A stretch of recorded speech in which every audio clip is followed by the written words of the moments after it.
Ky është momenti kur dy persona qëllojnë me breshëri automatiku nga një makinë lëvizje 29 vjeçarin Ermir Dedja pak pas mesnate në lagjen numër 18 të Durrësit duke lënë atë të vrarë.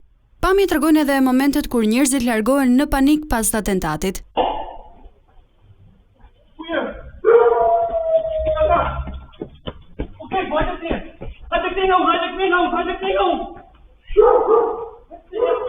Nga informacionet e para, dyshohet se autorët kanë qenë në gjurmim të riut. Pasi kanë kryer vrasjen, ata janë larguar nga vendngjarja me automjetin që duket në pamje. Makina tipsat është gjetur e djegur në afërsi të Gërdecit dhe rezulton me targa të vjedhura, ndërkohë nëse diljet pas efektivet kanë gjetur edhe një Kalashnikov, që është përdorur për të kryer vrasjen.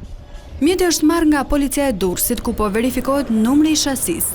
Ndërkohë rezulton se riu është qelluar sapo ka parkuar makinën e tij tip BMW. Në zona i kishte miq të tij, të cilët janë marrë në pyetje, por dëshmia e tyre nuk ka ndihmuar në identifikimin e autorëve që dyshohet se kanë qenë dy persona. 29 vjeçari që u bë shënjestër e atentatit ka ndëruar jetë në spital si pasojë plagëve të marra. Një banor e një pallati përballë vendit të ngjarjes ka deklaruar se dëgjoi breshëri arme dhe në fillim mendoi se bëhej fjalë për fishek zjarr. Nga dritarja i ka parë një person të shtrirë në tokë dhe ka kuptuar se bëhej fjalë për vrasje. Sipas tij, pak më vonë mbërritën forcat e policisë dhe më pas autoambulanca që transportoi trupin e të riut drejt spitalit të Durrësit.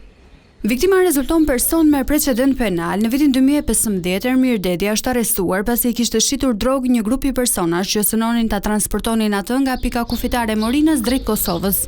Në një tjetër rast, në vitin 2017, ai është arrestuar pasi kishte përkrahur Ismail Nuredinin në një plagosje në Shijak. Policia po shqyrton pamjet e regjistruara nga kamerat e sigurisë për të kuptuar më mirë dinamikën e ngjarjes.